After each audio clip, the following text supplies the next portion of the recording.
नमस्कार दोस्तों, मैं हूं दीक्षा और आप देख रहे हैं बात पते की।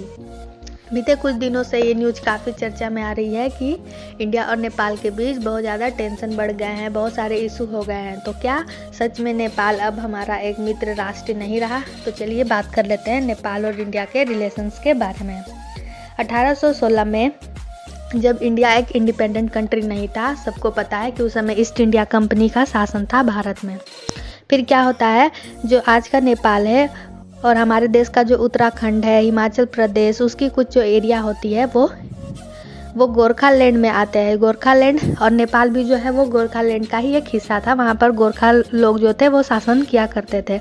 अब जो गोरखा लोग हैं वो अपने एरिया को लगातार बढ़ाना चाह रहे थे, अपने साम्राज्य को बढ़ाना चाह रहे थे। फिर क्या होता है, जो ईस्ट इंडिया कंपनी रहती है उसको ये कंसर्न हो जाती है कि कहीं इनका जो एरिया है वो लगातार ना बढ़ जाए। इसलिए गोरखाओं में और ब्रिटिश इंडिया में क्या होता है, जो ईस्ट इंडिया कंपनी होती है इन दोनों के बीच एक वॉर होता है 1814 और 15 के बीच में। इस वॉर में गोरखा लोग बहुत ही बहादुरी से लड़ते हैं, बट जो ईस्ट इंडिया कंपनी होती है उसकी टेक्नोलॉजी काफ़ी हाई होती है, इस वजह से उनकी जीत होती है। और ईस्ट इंडिया कंपनी ने एक समझौता किया गोरखाओं के साथ, जिसमें उनको अपने ज़मीन का एक बहुत बड़ा हिस्सा वापस देना था। जो उत्तराखंड, सिक्किम, आज का सिक्किम, हिमाचल प्रदेश का जो कुछ एरिया जो आज के इंडिया में आता है वो उनको वापस देना पड़ा। और इस संधि में बहुत सारे जो गोरखा जो लोग थे वो लोग बाद में ईस्ट इंडिया कंपनी और वर्ल्ड वार के लिए भी ब्रिटिश के तरफ से लड़ाई करते हैं। तो इस सुगौली संधि, ये जो सुगौली संधि होती है 1816 में, इसके वजह से ही जो वहाँ के नेपाली लोग हैं आज भी अपने ज़मीन का और अपने जो देश का ज़मीनी हिस्सा है उसको लेकर आज भी कंसर्न दिखाते हैं।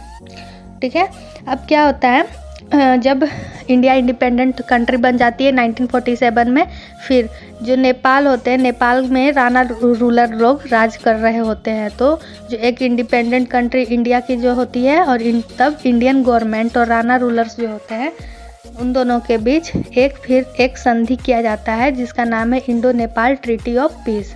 इस संधि के तहत दोनों ही देश आपस में ये वादा करते हैं कि कोई भी देश एक दूसरे पर कभी भी ना आक्रमण करेगा, और साथ ही साथ अगर कोई और पड़ोसी देश दोनों ही देशों की सुरक्षा के हिसाब से कभी भी खतरा साबित होता है तो दोनों ही देश उस राष्ट्र की सहायता नहीं करेंगे और आपस में हमेशा शांति बनाकर रखेंगे।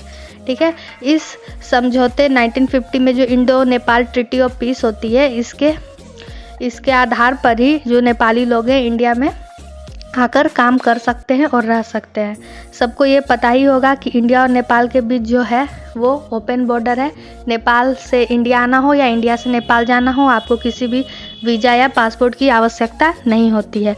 और नेपाली लोग इंडिया के कुछ स्टेट्स को अगर छोड़ दिया जाए तो हर स्टेट्स में जाकर काम कर सकते हैं, सभी क्षेत्रों में। कुछ एक सिविल सर्विसेज जॉब है जैसे कि IFS, IAS और IPS, इनको अगर छोड़ दिया जाए तो वो हर क्षेत्र में सरकारी जॉबों में भी काम कर सकते हैं। हालांकि इंडियन पीपल वहाँ जाकर नेपाल में ना ही ज़मीन ले सकते हैं और ना ही वहाँ की सरकारी नौकरियों में आवेदन कर सकते हैं। ठीक है, तो इस तरीके से हमें पता चलता है कि जब से हमारा देश आज़ाद हुआ तब से क्या है, इस ट्रीटी के वजह से इंडिया और नेपाल के बीच में एक अच्छे रिलेशन है। तो प्रॉब्लम स्टार्ट कहाँ से होती है? प्रॉब्लम स्टार्ट होती है एक्चुअल में 2015 में एक मधेसी क्राइसिस होता है नेपाल में। ये क्राइसिस होता क्या है मैं आपको शॉर्ट में बता देती हूँ। 2015 में नेपाल जो है एक अपना नया संविधान बनाता है और उस समय नए PM इलेक्ट होते हैं नेपाल के 11 अक्टूबर 2015, जो कि उन्होंने रूल किया 3 अगस्त 2016 तक, फ्रॉम 11 अक्टूबर 2015 टू 3 अगस्त 2016 तक। ओके, तो उस समय क्या होता है 2015 में जब नेपाल अपना एक नया संविधान लागू करता है तो उसमें जो 3 उपेक्षित समूह होते हैं जिनका नाम है मधेसी, जनजाति और थारू, इन तीनों ग्रुप्स को ऐसा लगता है कि जो नया कॉन्स्टिट्यूशन बना है उसमें उनके अधिकारों का बहुत ही ज़्यादा हनन किया जा रहा है। इसलिए ये सारे ग्रुप्स जो है मिलकर एक आंदोलन छेड़ते हैं और जो इंडिया और नेपाल के बीच में जो बॉर्डर है, जो क्रॉसिंग है, उसको ब्लॉक कर देते हैं, जिसके वजह से पेट्रोलियम और भी आवश्यक चीज़ें जो इंडिया से होकर नेपाल में जाया करती थी उसको वो ब्लॉक कर देते हैं। अब क्या होता है, जो केपी शर्मा ओली जी होते हैं उस टाइम के प्राइम मिनिस्टर ऑफ नेपाल, वो एक स्टेटमेंट देते हैं कि ये जो कुछ भी हो रहा है नेपाल में, ये जो मधेसी आंदोलन चल रहा है, इसके पीछे इंडियन गवर्नमेंट का हाथ है और उन्होंने जानबूझकर ही ऐसा कराया है। हालांकि इंडियन गवर्नमेंट इस पर अपना रिप्लाई देती है कि ऐसा कुछ भी नहीं है, इसमें इंडियन गवर्नमेंट का कोई भी हाथ नहीं है। बट उस समय से ही जो है नेपाली जो कॉमन पीपल होते हैं उनमें एक आइडियोलॉजी बनना शुरू होती है कि इंडिया जो है एक थ्रेट के रूप में उनके कंट्री के लिए साबित हो रहा है और उन लोगों को, नेपाली पीपल को इंडिया से काफ़ी सतर्क रहने की ज़रूरत है। उसके बाद एक और जो मेजर रीजन है जो इंडिया और नेपाल के बीच टेंशन क्रिएट करने में काफ़ी मेजर रोल प्ले करता है, वो है काला पानी डिस्प्यूट। काला पानी 400 स्क्वायर किलोमीटर में फैला हुआ एक क्षेत्र है जिसमें नेपाल और इंडिया दोनों ही अपना दावा पेश करते हैं। नेपाल कहता है कि उसके जिला दारचूला में ये एरिया पड़ता है, जबकि इंडिया कहता है कि ये उत्तराखंड के पिथौरागढ़ ज़िले में पड़ता है। अब बात किया जाए कि ये जो डिस्प्यूट है बॉर्डर को लेके वो हेल्ड क्यों करता है, इसको सॉल्व क्यों नहीं किया जा रहा है, तो इसका आंसर ये हो जाएगा कि जब 1816 में जो सुगौली संधि होती है उस समय ही जो ब्रिटिश इंडिया जो ईस्ट इंडिया कंपनी होती है, उन्होंने एक बॉर्डर तय किया था इंडिया और नेपाल के बीच में। तो उन्होंने जो बॉर्डर है, बॉर्डर के रूप में काली नदी को ही मान लिया था। अब चूंकि नदी को कभी भी बॉर्डर मानना बहुत ही घातक हो सकता है, क्योंकि नदी हमेशा अपने रास्ते को बदलते रहती है। साथ साथ में नदी का जो ओरिजिन है, जहाँ से ये निकलती है, उसको लेके भी दोनों ही देश अपने अपने हिसाब से अलग अलग दावा पेश करते हैं। ठीक है, इस वजह से ही ये प्रॉब्लम हमेशा से आया हुआ है फ्रॉम इंडिपेंडेंट इंडिया। जब से हमारा देश आज़ाद हुआ तब से ही लेके ये प्रॉब्लम बनाया हुआ है। बट ये इस प्रॉब्लम के होते हुए भी इंडिया और नेपाल के बीच काफ़ी अच्छे रिलेशंस थे। बट बीते कुछ दिनों से, जब से केपी शर्मा ओली जी पावर में आए हैं नेपाल में, ये सब जो प्रॉब्लम थी, कुछ ऐसे डिस्प्यूट थे जिसको कि आराम से भी सॉल्व किया जा सकता था शांति संधि से, उसको बहुत ज़्यादा ही एक मेजर इशू के रूप में उभार कर, और साथ साथ में वहाँ के लोगों के, कॉमन पीपल के बीच में भी इस आइडियोलॉजी को धीरे धीरे फैलाया जा रहा है और इंडिया और नेपाल के बीच में दूरियां लगातार बढ़ती आ रही है। ठीक है, इसके हालांकि ये काला पानी जो डिस्प्यूट है, जो बॉर्डर को लेकर जो प्रॉब्लम है, वो मेनली तो ब्रिटिश रूल के वजह से ही हुई, क्योंकि उन्होंने कोई एक अच्छा बॉर्डर तय नहीं किया और इसको लेके अभी भी प्रॉब्लम बनी हुई है। अब बात यह है कि इंडियन गवर्नमेंट क्यों इस एरिया को छोड़ नहीं देती, तो इसका आंसर ये हो जाएगा कि जो ये एरिया पड़ता है वो एक्चुअल में ट्राई जंक्शन पर पड़ता है। ट्राई जंक्शन मतलब 3 देशों के बॉर्डर पर जो ये काला पानी का जो क्षेत्र है वो नेपाल, इंडिया और चाइना तीनों के बॉर्डर को टच करता है, मतलब तीनों के बॉर्डर टच होते हैं वैसे जगह पर है। ठीक है, अब आपको पता है कि 1962 में चाइना और भारत के बीच युद्ध हुआ था, जिसमें इंडिया की हार हुई थी, क्योंकि उस समय हमारा जो इंडियन आर्मी था वो इतना स्ट्रॉन्ग पोजीशन में नहीं था, और जो हमारे तत्कालीन प्रधानमंत्री नेहरू जी थे, उन्होंने इंडियन आर्मी को स्ट्रॉन्ग बनाने में उतने अपना कोई योगदान दिया नहीं था, और उनको ये लगता था कि चाइना कभी भी इंडिया के लिए थ्रेट नहीं होगा, हमें उससे कोई परेशानी नहीं है, तो उस तरफ हमारे प्रधानमंत्री ने कभी ध्यान नहीं दिया। जब से ये युद्ध हुआ उसके बाद से ही लगातार चाइना को लेकर इंडिया हमेशा से कंसर्न में रहता है, और ये जो एरिया है वो एक्चुअल में उत्तराखंड के उस जगह पर पड़ता है कि अगर उस जगह पर इंडियन फोर्स अलर्ट ना रहे तो कभी भी चाइना वाले इंडिया में एंटर कर सकते हैं और हमारे ज़मीन पर कब्जा करके अंदर हमारे देश में एंटर कर जाएंगे, जो कि हमारे देश के सिक्योरिटी लेवल के लिए बहुत ही घातक साबित हो सकती है। इसलिए ये ज़रूरी हो जाता है कि वो एरिया जो है उस पर हमारा कुछ ना कुछ पोस्ट बना रहे, आर्मी के हमारे लोग वहाँ पर हमेशा अवेलेबल रहें। ठीक है, तो फाइनली मैं ये कहना चाहूँगी, एक बात बताना चाहूँगी कि जो केपी शर्मा ओली जी हैं, जो अभी भी करंट में पीएम ऑफ नेपाल है, वो बिलोंग करते हैं कम्युनिस्ट पार्टी ऑफ नेपाल से। और आपको पता ही है कि कम्युनिज्म तो एक तरह की आइडियोलॉजी और सोच होती है, और चाइना जो है, चाइना के साथ लगातार नेपाल की नज़दीकियाँ बढ़ती आ रही है।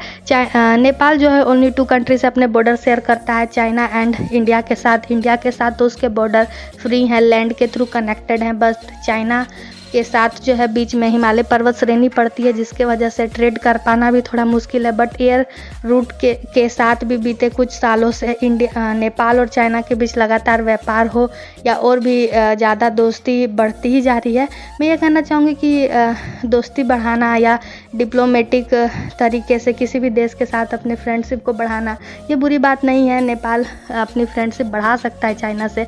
बट मैं जो भी मुझे व्यूवर अभी देख रहे हैं, मैं उनसे बस यही कहना चाहूँगी कि आप समझें, ये आप जानते हैं कि चाइना जो है हमेशा से अपने जो भी इकोनॉमिकली वीक कंट्री होते हैं उसको अपने डेब्ट ट्रैप में फंसाते जाता है। एग्जाम्पल के लिए पाकिस्तान हो गया, श्रीलंका हो गया, कैसे उन दोनों देशों को आज चाइना ने एक तरह से कैसे गुलाम बना कर रखा हुआ है।